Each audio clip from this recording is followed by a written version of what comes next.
नमस्कार दोस्तों, मैं हूं आपका अपना दोस्त एंकर देव। और जैसा कि आप जानते हैं, मेरी वीडियोस आपने देखी होंगी। मैंने गर्ग हेयर ट्रांसप्लांट बठिंडा से अपना हेयर ट्रांसप्लांट करवाया था तकरीबन आज से 4 महीने पहले। और रिजल्ट आप देख रहे हैं कैसे मेरे हेयर ग्रो कर रहे हैं। मैं आपको बता भी देना चाहता हूं, मैंने इस दौरान देखा था कई लोगों ने पता नहीं कहां से हेयर ट्रांसप्लांट करवाया था, उन्हें हेयर लाइन की दिक्कत आती है। तो आप देख सकते हैं मेरी हेयर लाइन बिल्कुल ओके है और ग्रोथ बहुत बढ़िया हो रही है। और रिसेंटली मैंने फुल कटिंग करवाई है। पहले थोड़ी थोड़ी ये साइड्स में कटिंग करवा रहा था और अब मैंने फुल कटिंग भी करवाई है एक बार। और 4 महीने बाद अब मैं डॉक्टर साहब से मिलने आया हूं और देखते हैं डॉक्टर साहब आगे क्या बताते हैं, क्या मुझे प्रोसीजर फॉलो करने हैं और बढ़िया रिजल्ट के लिए आइए मेरे साथ। तो जैसा कि मैंने आपको बता दिया, रिजल्ट आपने देख भी लिया, कितना अच्छा रिजल्ट आ रहा है।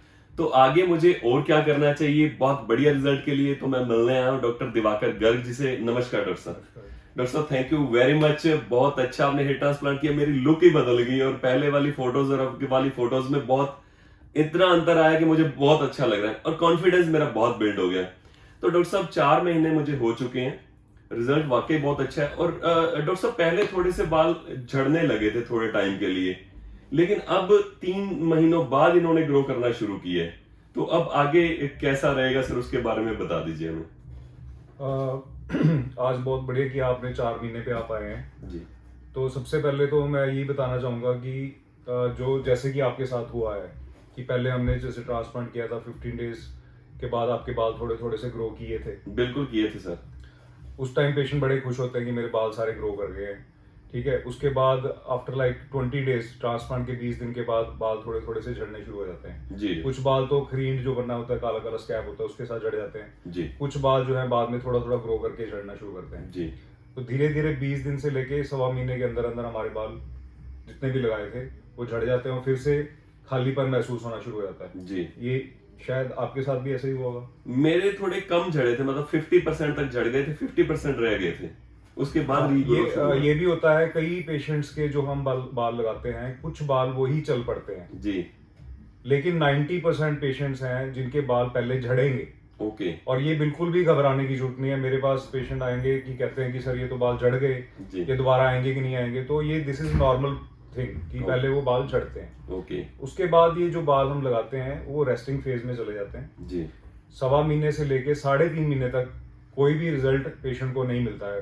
पेशेंट थोड़ा वरी भी करते हैं कि सर अभी तक बाल नहीं आए, थोड़ा ऐसे ऐसे हाथ लगा के देखते हैं कि सर मुझे बाल महसूस हो रहे हैं, मुझे लग रहा है आ रहे हैं कि नहीं आ रहे हैं। जी। तो ऐसा कुछ करने की जरूरत नहीं है। ओके। जो भी विजिबिलिटी है वो आपके सामने होगी, जो बाल आएंगे वो आपको विजिबल होंगे।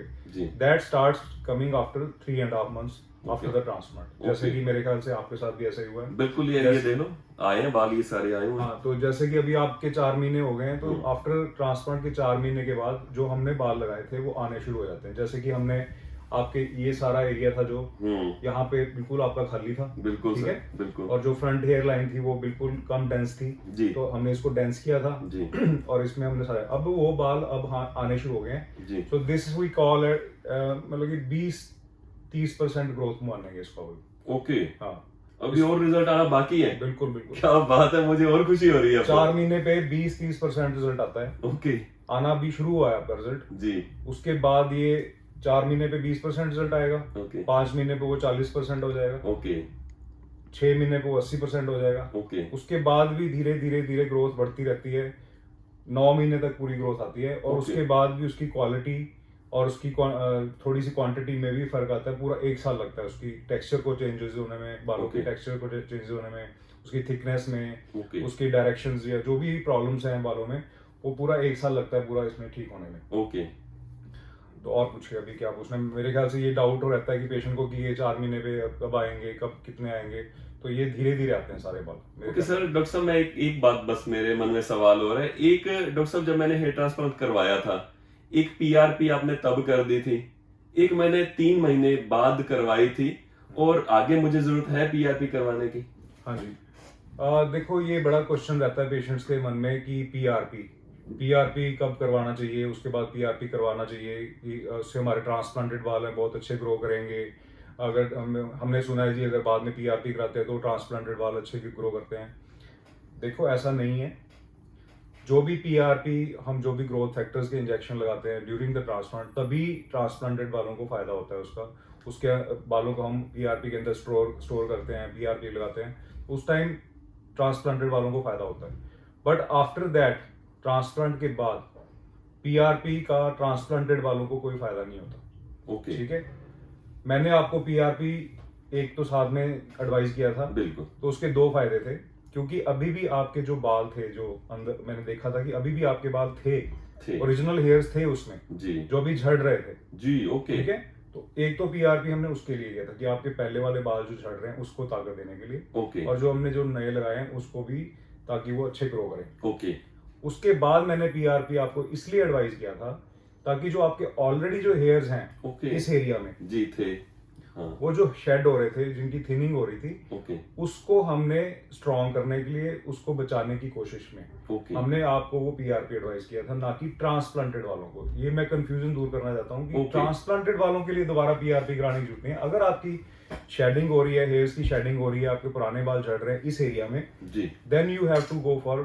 Further PRP. जैसे कि आपने पहले एक पीआरपी करवाई थी, अभी मैं आपको फिर एडवाइस करूंगा, क्योंकि ऑलरेडी जो आपके हेयर्स हैं उनको हम स्ट्रेंथ देने के लिए ओके, अभी मैं आपको ये एडवाइस करूंगा कि 2 पीआरपी आपको और लेनी चाहिए, 2 और लेनी चाहिए नॉट बस। But not for the transplanted. Transplanted hair लग गए हैं, वो अपने आप ग्रो करेंगे। ओके, ठीक है। तो- बाकी जो है साइड वाले जो यहाँ से हैं, हाँ। बाकी ऊपर वाले ऊपर से जो साइड में चल रहे हैं उनको बचाने के लिए हाँ, जो इसके बीच में बीच में है, बिल्कुल ये ठीक ये है। वाले बाल तो परमानेंट ही हैं, सही है, इसके सर, लिए हाँ। तो किसी मेडिसिन की जरूरत जी, नहीं। जी, जी, जो बीच में है, जो बीच में जो हाँ। ऑलरेडी जो आपके झड़ रहे थे उसके लिए। जी डॉक्टर साहब, और साथ में अगर कुछ मेडिसिन होती हैं, जैसे कि अगर आप लेना चाहते हैं, वैसे आपको जरूरत नहीं है कि कुछ बाल थे बचे हुए थे, लेकिन फिर भी अगर आपको शेडिंग की प्रॉब्लम आती है, अगर लगता है कि आपको हेयर शेड हो रहे हैं, तो इसका मतलब ये नहीं कि ट्रांसप्लांटेड बाल शेड हो रहे हैं, इसका मतलब ये है कि आपके जो ऑलरेडी वहाँ पे हेयर्स थे वो शेड हो रहे थे। ओके, उसके लिए अगर पेशेंट पीआरपी के साथ साथ कुछ मेडिसिन हैं, जैसे लोशन है और एक टैबलेट होती है, ओके। अगर हम वो भी स्टार्ट करते हैं तो उससे और भी अच्छा असर आता है। ओके, तो मतलब मैं अपने व्यूवर्स को बताना चाहूंगा, उनको जो है बाद में अगर कोई प्रॉब्लम आए हेयर ट्रांसप्लांट के 2-3 महीने बाद कुछ शेड हो रहे हैं उनके हेयर, तो उनको मिल लेना चाहिए आगे। मुझे मिल लेना तो आप चाहिए। देख के उनको उस हिसाब से ट्रीट हाँ, कर देंगे। तो ये कंफ्यूजन भी दूर हो जाती है कि पेशेंट को लगता है कि ट्रांसप्लांटेड बाल गिर रहे हैं, जी, उनको ये नहीं पता कि जो ऑलरेडी उनके सिर पे बाल थे वो गिर रहे हैं। जी डॉक्टर ठीक है, और जो ट्रांसप्लांटेड बाल होते हैं वो भी देखो गिरते हैं। देखो हमारे जो बाल होते हैं वो परमानेंट बाल नहीं होते, हमारे डेली 100-150 बाल झड़ते हैं, ओके, 100-150 बाल नए आते हैं। ओके। तो हमारे जो बाल होते हैं, साइकिलिंग होती है, इसकी रिसाइकलिंग होती है। ओके, तो अगर आपके हाथ लगाने से ऐसे बाल आते हैं, इसका मतलब ये नहीं है कि वो झड़ गए हैं, they will come back. Okay, तो हमारे बालों का एक साइकिल होता है, हम्म, जैसे कि ये देखो, जी डॉक्टर साहब, ये साइकिल है हमारे बालों का। तो ये एक बाल है, ये पहले ऐसे धीरे धीरे ये निकलता है, जी, उसके बाद दूसरा नया बाल आता है। अच्छा, ऊपर से ये टूट जाता है और नीचे से नया आ जाता है। तो ओके, ये एक नॉर्मल साइकिल है, एक नॉर्मल ओके। बंदे में ये साइकिल चलता है। ओके, तो सही है। डेली ये 100-150 बाल हमारे डेली झड़ते हैं, डेली नए आते हैं। जी, तो ऐसे हाथ लगाने से अगर कोई बाल गिरा हुआ नजर आता है, इसका मतलब ये नहीं कि वो चला गया। नहीं चला गया, और उसके नीचे व्हाइट व्हाइट सा पेशेंट को दिखाई देता है, उसको लगता है कि ये रूट है। रूट है। वो रूट नहीं होती, वो जस्ट स्किन होती है जो बालों के साथ चिपकी हुई होती है। रूट तो बिल्कुल अंदर है, ऐसे ब्लैक कलर की रूट होती है। जी, जी, तो उसको ऐसे खींचने से वो रूट नहीं निकलेगी, ओके, उसको निकालने के लिए हमें मशीन से उसको निकालना पड़ता निकालना पड़ता है, रूट रहती है रूट रहती और है। वो रीग्रो करते रहते है। हैं। और पेशेंट इसको जब ऐसे गिरते हैं ना, तो पेशेंट हेड वॉश नहीं करते। अब मैं एक चीज और बताऊंगा आपको, जी, जी, जैसे आपने तो बड़ा अच्छे से वॉश किया हुआ है, हाँ, हाँ, बड़े अच्छे ठीक से है, किया। डेली आप अच्छे से वॉश करते हो, बिल्कुल। स्किन बिल्कुल आपकी क्लियर है। दोबारा मैं यही बताना चाहूंगा कि डेली वॉश जरूर करा करें सिर को, शैम्पू से करा करें, कोई भी अच्छा शैम्पू यूज किया करें। एक दिन डेली नहीं करना, एक दिन छोड़ के किया करें। तो पेशेंट कहेंगे सर डेली शैम्पू करने से तो बाल झड़ जाएंगे। क्या आप डेली ब्रश नहीं करते? करते हैं, डेली अपने शरीर को जोर जोर से मसल के नहीं नहाते? नहाते हैं सर। तो उससे क्या होता है, कुछ होता है, बाल गिर जाते हैं, हमारी बॉडी के बाल गिर जाते हैं। दांत जो है हम डेली ब्रश करते हैं, उससे क्या कहते हैं, बल्कि दांत हमारे स्ट्रांग होंगे, स्ट्रॉन्ग होंगे, साफ होते हैं। साफ होंगे तो स्ट्रांग होंगे, ये कहते हैं। जी, तो अगर हम सिर के बालों को भी अगर हम डेली वॉश करें तो वो भी स्ट्रांग रहेंगे। ओके, अगर हम नहीं वॉश करते तो उससे क्या होता है, डैंड्रफ आता है, बिल्कुल, उसके ऊपर जो डस्ट गिरती है डेली वो वैसी की वैसी पड़ी रहती है, अनहाइजीन होता है उससे, बल्कि बाल जो है अनहेल्दी होते हैं और उनके गिरने के चांसेस बढ़ जाते हैं। ओके, अगर आप डेली वॉश करते हैं तो अगर आपके हाथ में थोड़े से बाल अगर आते हैं तो that are recyclable hairs. Okay और अगर उन्होंने झड़ना है, अगर वो झड़ने वाले बाल हैं तो वो झड़ेंगे, अगर आपके हाथ लगाने से कुछ नहीं होने वाला। नहीं होने वाला। ठीक है, तो डेली वॉश किया करें शैम्पू से, जी एक दिन छोड़ के कर लिया करें, कोई भी अच्छा शैम्पू यूज कर जी। लें। थोड़ा सा अगर बाद में ऑयल लगाना है, बाद में ऑयल भी लगा सकते हैं, जी लेकिन ज्यादा भी ऐसा ऑयल नहीं लगाना चाहिए। उससे क्या होता है कि हमारा जो खुद ऑयल हमारा प्रोड्यूस करती है बॉडी, ओके, ठीक है, वो साथ में मिक्स हो मिक्स जाता होता है, मतलब कि थोड़ा सा ऑयल लगाना है, चाहिए। हल्का सा, बिल्कुल। ठीक है, तो मेरे ख्याल से आप बिल्कुल अच्छा कर रहे हैं, डेली अच्छे से वॉश कर रहे हैं, बिल्कुल। आपकी ग्रोथ भी स्टार्ट हो गई है, बिल्कुल तो सही। धीरे धीरे आपकी ग्रोथ और बढ़ती जाएगी। जो हल्का हल्का सा बीच बीच में अभी दिख रहा है, हाँ, थोड़ा तो सा है। 6-7 महीने 8 महीने में वो भी दिखना बंद हो जाएगा। जी चलो, मुझे लगता है हमारे व्यूवर्स को जानकारी मिल गई होगी, अच्छी लगी होगी, और अच्छी लगी तो वीडियो को शेयर जरूर करें। और अगर आपको कोई भी प्रॉब्लम आ रही है, हेयर ट्रांसप्लांट करवाना है, तो एक बार डॉक्टर साहब से मिले जरूर। Garg hair transplant clinic Bathinda. Thank you very much doctor साहब, थैंक यू।